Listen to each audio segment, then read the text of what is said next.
Hi guys, I'm Dr. Clint Stankevich, a Master Certified Life Coach, with my roommate and best friend, Mr. Cannon Lane Wagner. What's up with the middle name, I man? love your middle name. I think you have to use Put my that whole more. government out there. It gives a little more professionality to things, I think. But what we'd like to talk to you guys a little bit about is this idea of motivation in achieving goals. And one of the things that occurs to me, particularly around this time of year, right? It's the end of February, beginning of March. And by now, most people's New Year's resolutions, just kind of tanked in the toilet here a little bit. And I want to talk about what are some of the things that get in the way of people keeping up with their goals. And we're going to Life. talk.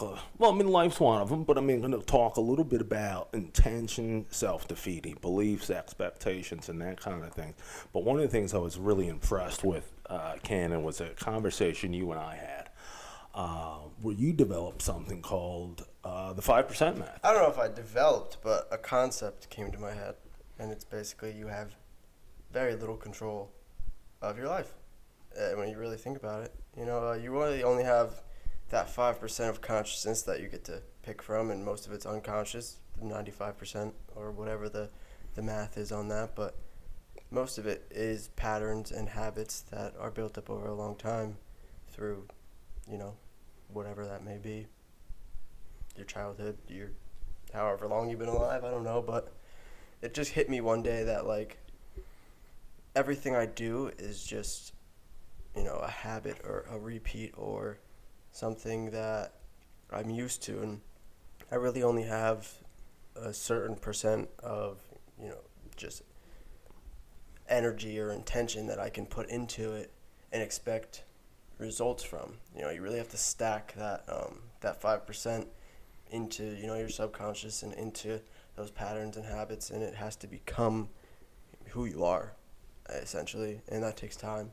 And that goes either way, a lot of us, in our past have used that 5%, and like Clint said one day, you build a prison out of the 95% from just stacking on, false self-beliefs or anything that Limits doesn't, you. yeah, Right? doesn't serve you, limits you, and it becomes a prison because then you're stuck there until you realize, that you have to, brick by brick, take those down or put new ones up and really rearrange with that little bit of energy that you have a day.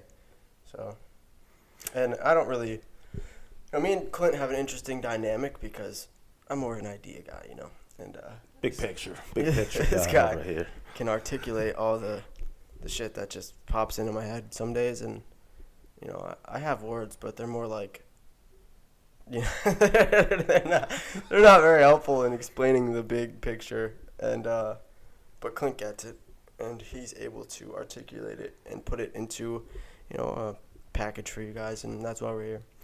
What I really loved about the 5%, idea, I'm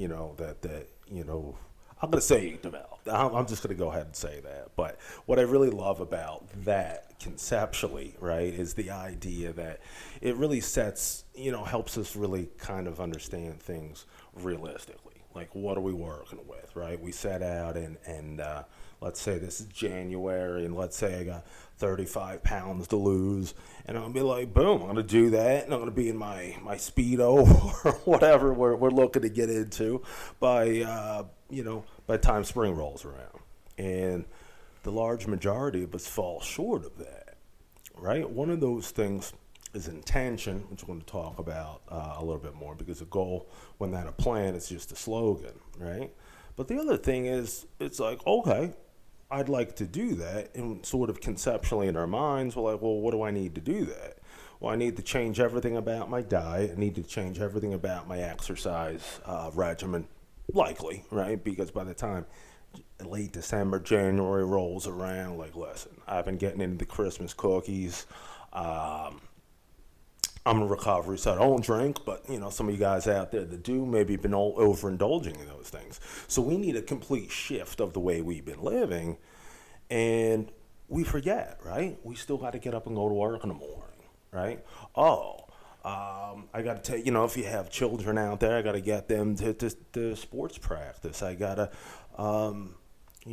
go here. I got to go there. I got to manage a household. Maybe you're a caregiver, right, for your aging parents, or and you're that sandwich generation where you have children and you're caring for, and you're doing your job and trying to manage a household.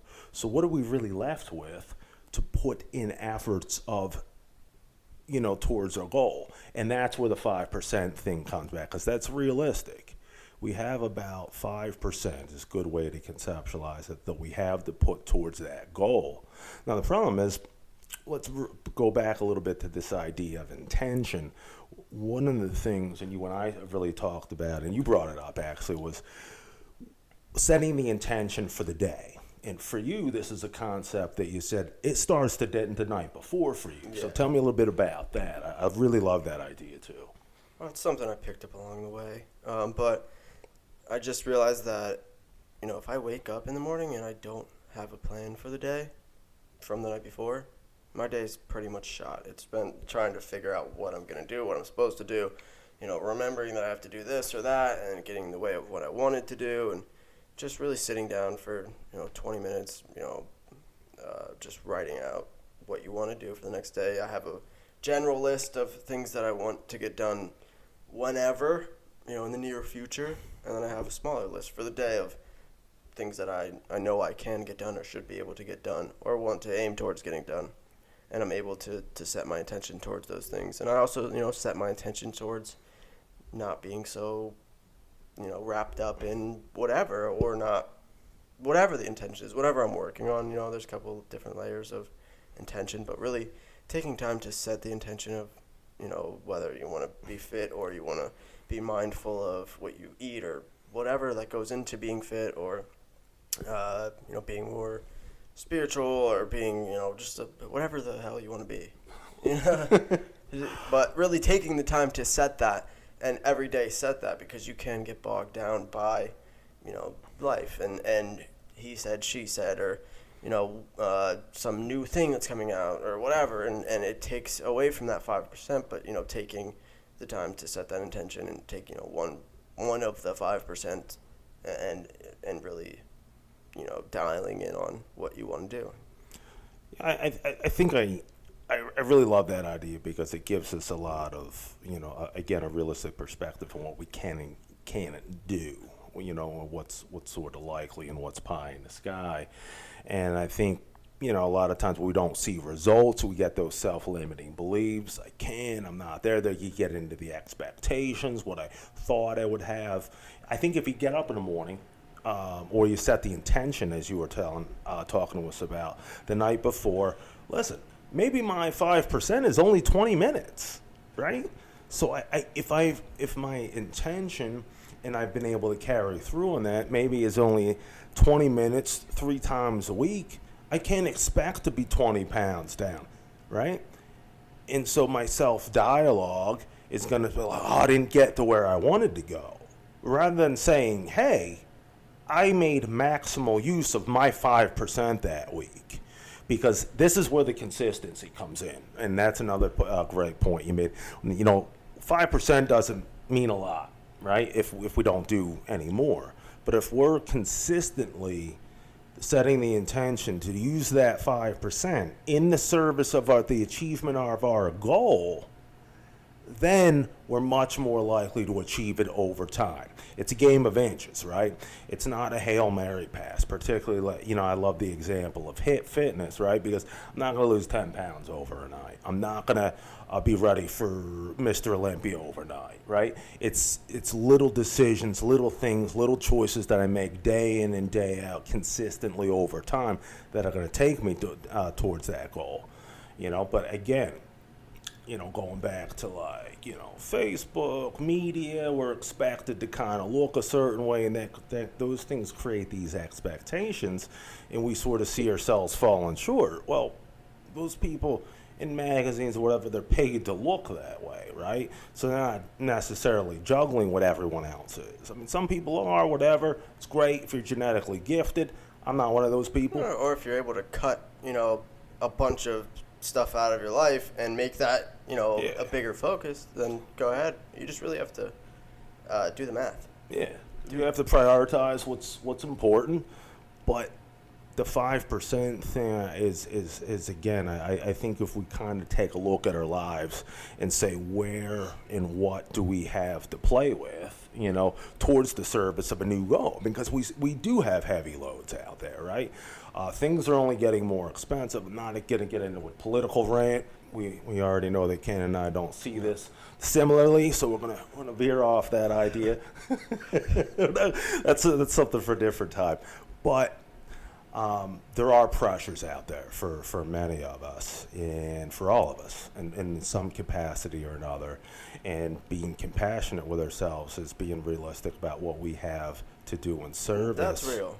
Because, you get stuck in this loop of, you get all this inspiration or motivation to go and conquer this goal, and, a week goes by and you're like, I didn't really do anything.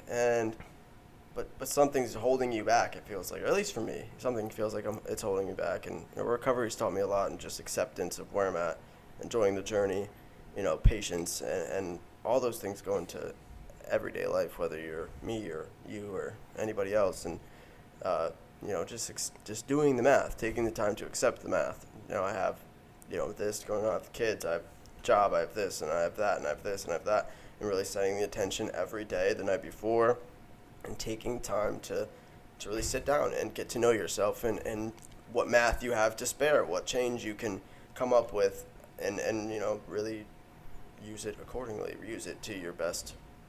I don't know. See, this is where I get lost in the sauce. No, man, I think, and you could do with this what you will. I mean, like, your Tony Robbins, of course, is a great motivational speaker. And he might be like, 5%, what are you going to do with your 5%? Whatever you need to do to sort of get motivated to use that and to keep focus on that during the course of your day. If consistently you're doing that over time, you're going to see results. But that's manageable. That's something, I don't know, for me, Ken, I could get my mind around that every day when I wake up or the night before. I don't got a lot, right? Yeah. But if I say to myself, what am I doing with my 5% today that's in the service of that goal, I can get behind that, man. 100%. That's something that's palatable for me. Well, I'm still developing myself. I think I will be until the day I die. But, maybe, I don't know. But, just taking the time to be patient and be nice to yourself while you're doing this matters a lot. I get caught up in being disgusted or just over my patterns and habits, and then I'll have this big, upswing of, let's go for it, let's do it, we're going to do it, everything's going to be great, everything's going to be awesome. And then, that doesn't happen because I have a bunch of other shit in the way. And when it doesn't happen, then I fall into a slump. And then I feel like crap. And then I get, it comes back around and I feel disgusted until I don't anymore, until I feel like, okay, I can do this. I'm going to do this. And it's this never-ending circle. And I'm trying to really divvy up, what I have to work with. Because there's some way to do it, and just spending the time to figure out what works for you matters. No, I mean, 100%. And I think you've described, that cycle, that pattern. I know a lot. For me, that's happened in the past when I've been trying to enforce changes in anything, right? I mean, you spoke a little bit about the recovery journey and that kind of thing. And, I've certainly had times where I'm going, I'm going to give it all. And then eventually something, kind of falls short, or life happens and that kind of thing. So we have to be realistic about, obviously the principles are a little different with, substance use, but we have to be honest and realistic about what we have to give and not get down on ourselves, right? Because that cycle, every time we sort of get into it, we get excited, and then if we don't get what we think we should, right? One of my mentors used to call it the tyranny of the shoulds, right? I should be further along. I should be stronger, quicker, faster, better. Whatever should be is out there for you. We all have our own shoulds. You know what I'm talking about, right? And so those type of things can really set us back, because then we start to feel really hopeless, like, oh, this is just another failure, and it makes us less likely to bring that intensity or to continue to try, right? Because of, again, it comes around to those expectations and that self-dialogue that's so important, the narrative we talk to ourselves in. And that's another thing, Ken, and I love that you're always talking about, is the ways we talk about ourselves, the language we use is so powerful, so important. Yeah, my life changed when I started talking to myself differently and implementing, just different self-talk instead of, being so hard on myself all the time. I still am working on that, but I think that's all. It all comes together. It's all a big balancing act of, math and concepts and philosophy and whatever. But even if you only got 1%, right? At least you're moving the ball in the right direction. Math adds up, dude. Math don't lie. If you just use the math, keep using the math, you will see changes. And really focusing on the changes that you do see instead of the changes that you don't see. Really focusing on the intention that you're setting instead of, the whatever you miss during the day, or, just what did I do right? What added up and what didn't and why. Yeah, I mean, I love that. I got to be excited. I got to be pumped about the fact that, if I got that percent in, if I got 2%, 3%, that's bananas, right? Yeah. I mean, now I'm really starting to take some steps towards the direction that I want to go. But if I only got 1, we want to be encouraging towards ourselves. We want to have some self-compassion and encouragement towards ourselves and validation. Like, yeah, it's a tough day. I still eked out 1%. And that's 1% further I got today than I got yesterday, right? And like you said, the math adds up here. And just don't make it add up to something you don't want it to be. Yeah.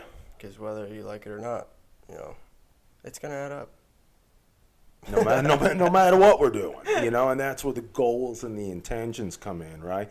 Because all of a sudden, if I'm practicing or my goals and intentions kind of get out of line, suddenly, and that's another great point you bring up, right? I mean, this 5% thing can go anyway. We've been talking largely in the context of positive positive changes we want to make in our life. But similarly, we can also set ourselves up into some self-limiting and self-destructive patterns with this 5%, right? Whether that's maybe I'm overspending, overeating, sexting, too much internet, well, whatever it is, those things we shouldn't be doing. We all have things we're trying not to do, right? We're always, whether it's anger management or we're just trying to be... I don't know. I don't know. More responsible adults. We don't know, dude. We're just trying. We're just trying to figure this out. We're just trying to help where we can and do what we do. That's all. I don't got this 5% thing just popped in my head. Clint liked it. I liked it. We got real pumped about it. And I think there's more to expand on this as we go along, as with all of these little talks that, Clint has or me and him have, privately or wherever, just it's always expanding, and I think we'll be able to bring more actionable steps to you guys as we implement them, and that's all this is like bringing implemented steps to whoever you are watching this, and I think if it works for me, maybe it'll work for you. That's all I'm trying to do, is just be a little helpful and give back what was so freely given to me. That's right. That's right. That's right. And so as we kind of wrap up with you guys for today, just want to kind of invite you to consider, what are you going to do with your 5%? Be nice to yourself. That's right. We love you. We'll see you back here next time, guys. Have a good one. That's right.